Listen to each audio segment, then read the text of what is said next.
ભુજ શહેરમાં હાલ તંત્ર દ્વારા કાચા પાકા દબાણો દૂર કરવાની કામગીરી કરવામાં આવી રહી છે। ત્યારે આજરોજ ભુજ શહેરના ભૂતેશ્વર વિસ્તારમાં નગરપાલિકા તંત્ર તેમજ પોલીસની ટીમ સાથે રહી દબાણ દૂર કરવામાં આવ્યા હતા। ત્યારે તેમના દ્વારા જણાવવામાં આવ્યું હતું કે આ આરોપીઓના દબાણ છે, પરંતુ ખરેખર સત્ય હકીકત તો શું છે તે ધ્યાનમાં જ નથી આવતી। ત્યારે અમારા કચકર ટીવી ન્યૂઝની ટીમ દ્વારા એક અગ્રણી સામાજિક કાર્યકર્તા સાથે વાત કરવામાં આવી। ત્યારે તેમના દ્વારા જણાવવામાં આવ્યું કે ભુજ શહેરમાં અન્ય કેટલાય એવા મોટા માથાના દબાણો છે, તો તે શા માટે દૂર કરવામાં નથી આવતા? શા માટે નાના લોકોના જ દબાણો દૂર કરવામાં આવે છે? તેઓ જણાવી રહ્યા છે કે આ અંગે યોગ્ય ન્યાયિક કાર્યવાહી કરવામાં આવે અને ખાસ કરીને નાના લોકોના જો દબાણો દૂર કરવા હોય તો તેમને થોડા દિવસનો સમય આપવામાં આવે અને અગાઉથી ચેતવણી આપવામાં આવે તેવી રજૂઆત એક અગ્રણી સામાજિક કાર્યકર્તા દ્વારા કરવામાં આવી હતી। આવો આ અંગે વધુ સાંભળીએ તેમના જ શબ્દોમાં।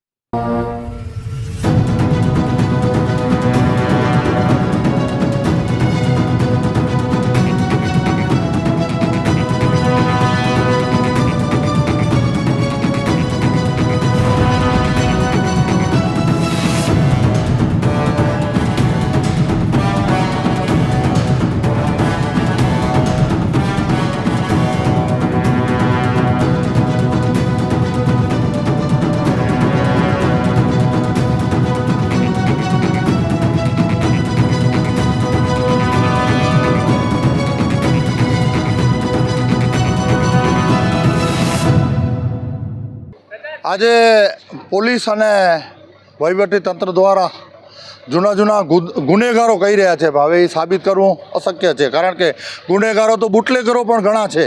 છતાં પણ આ ગરીબ વિસ્તારમાં ગરીબ માણસોનો ક્યાંક ને ક્યાંક નાના ઝૂંપડાઓ છે, તેને પોલીસ મોટા કાફલા સાથે તોડો આવી છે। અમે એમને સાથ સહકાર આપીએ છીએ, પણ સમય માગીએ છીએ કે કમ જ કમ 2-3 દિવસનો સમય આપો। અને બીજું તો તંત્ર કોઈ વેરીફાઈ નથી થતું કે કોનું મકાન છે, ખરેખર એના ઉપર કાંઈ નકશા કે કાંઈક એવિડન્સ હોય, કારણ કે દીકરો ગુનેગાર છે, મા તો ગુનેગાર નથી। માનું મકાન તૂટતું હોય તો એ ખરેખર વ્યાજબી નથી। અમે તંત્રને વિનંતી કરીએ છીએ કે તમે ગુનેગારોને ખરેખર સજા આપો, આવી રીતે કે જેવી રીતે, પણ બધા ફક્ત કોઈ મુસ્લિમ સમાજ કે દલિત સમાજ કે એવાને ના આપો કરીને। આજે બુટલેગરો લાખોનો નહીં કરોડોનો દારૂ પકડાય છે, તો એ ખરેખર તો ગુનો છે જ બીજી ભાષામાં, તો એના ઉપર શું કામ કાર્યવાહી નહીં? અને બીજી વાત, મકાન તમે પાડો પણ એમનો સરસામાન કાઢવા માટેનો સમય આપો, એમનો જુઓ કે એના ભાઈનું મકાન તો નથી ને, આજે ગુનેગાર નથી અને ભાઈનું મકાન એક જગ્યાએ પાડી નાખ્યું છે। એટલે મારી વિનંતી છે વહીવટીતંત્રને, પોલીસ તંત્રને કે અમે તમને સાથ સહકાર આપવા માંગીએ છીએ, પણ જરા નીતિ નિયમ પ્રમાણે થાય તો સારું છે એમ।